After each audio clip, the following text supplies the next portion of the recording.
Yo guys, what's going on? My name is Ryan and welcome back to a brand new video on Hijomeatman News, where today we are taking a look at Hafizh Syahrin's rookie year. We're going to be doing a video for every single rookie on the grid, and we're going to start with Malaysian Hafizh Syahrin. He obviously finished second overall in the Rookie of the Year Championship. He obviously was a couple of points behind Franco Morbidelli, after obviously Morbidelli had just a few better races here and there, which just allowed him to get the advantage over Hafizh Syahrin. So obviously Syahrin was drafted in all the way back at the Buriram test. Obviously Jonas Folger was announced injured and couldn't ride, so we brought in Hafizh Syahrin to replace the German at Tech 3 Yamaha for 2018, and he was slowly getting to grips. Obviously he missed the the two-day test at Valencia, so I had a little bit less time on the bike, but seemed to adapt to the M1 pretty quickly.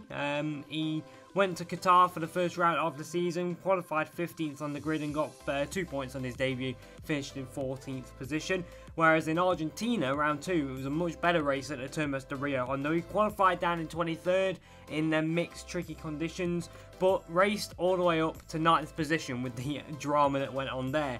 Things went a little bit wrong in America, where he qualified 17th and fell off, but overall, strong start to the season, you know, P14 and P9, good points on the board.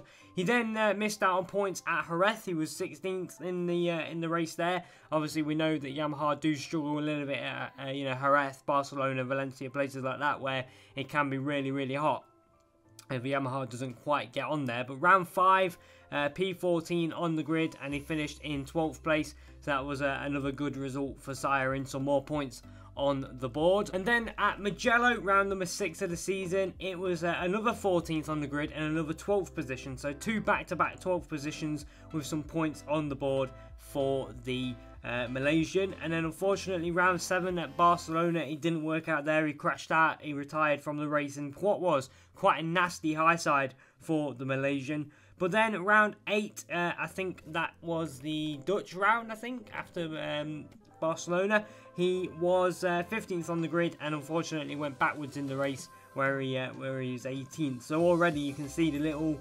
cracks in his performance, you know, at round 3, round 4, round 7 and round 8. That's already, you know, a couple of races that Morbidelli has just been able to open up some points on him. Obviously Morbidelli then missed round 9. He didn't race at round 9, so that was a good opportunity for Syahrin to get some points back at the Sachsenring circuit in Germany. He was 18th on the grid and he finished in 11th place, so there we go, a couple of points in Syahrin's corner. But then round number 10 in the Czech Republic at Brno, it was another interesting race. 16th on the grid, he only managed to get his way up to 14th position, but still 2 points on the board. But then things went a little bit downhill from there, really. It was Austria, 16th in the race. Obviously, Silverstone didn't happen with the rain. Round 13, he was 19th in the race. Round 14th, he was 18th.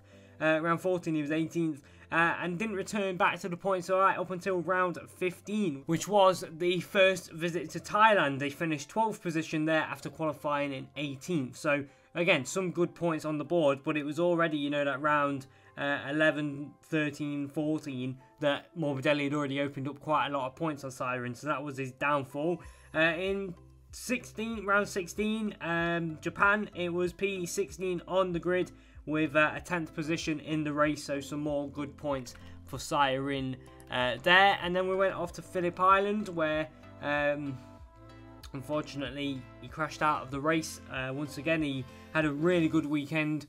He was directly into Q2 there, and he was just straight into the top 10, and he had good pace, but then unfortunately in the race he crashed out of the race, out of I think it was a top 10 position he crashed out of. Then we went to round 18, the penultimate round in Sepang, his home Grand Prix, and this is one of the standout performances. He started last on the grid, completely last, and he rode all the way up to 10th position. He made up a ridiculous amount of positions on the opening lap, but rode all the way up to 10th position in the race, which was a great result for Hafizh Syahrin in his first ever race at home and the first Malaysian to race at home, and he got himself a P10, which was really good to see. And then to end the season off in that two-part race at Valencia in the rain, he was 21st on the grid and he got another P10. So overall, obviously Syahrin's season, it started well, 2-point score in the opening 2 rounds, then it had a little bit of a blip, and then he come back with consistent points, and then it went into another little bit of a blip, and then he come back and got points, and then 3 top 10s to end the season off in the last 4 rounds. So Syahrin's, he got up to grips with that M1 Yamaha in the last couple of races. Next year, obviously going on the KTM, will he be able to do the same? I don't know. Testing, it looks like he struggled quite a lot getting to grips with the KTM. But throughout 2018, 10 point finishes, or just that one Q2 appearance in Australia where he obviously fell off. And then Sepang was the best ride of the year from last to 10th on the grid. So there we go. That's going to be it for today. That's how we're going to just do the video. We're going to go back round by round, see what happened to the rider Syahrin there. Good year overall. Missed out, like I said, to Frankie Morbidelli of the Rookie of the Year. And next year he'll be back on the KTM, the Tech 3 KTM. What will he be able to do next year? We're going to have to wait and see how well he adapts to that KTM. So there we go. That is it for today. If you guys have enjoyed the video, make sure you hit the like button, hit subscribe. Let us know what you think about Hafizh Syahrin down in the comment section below. And we'll see you guys next time. Until then, thank you for watching and goodbye.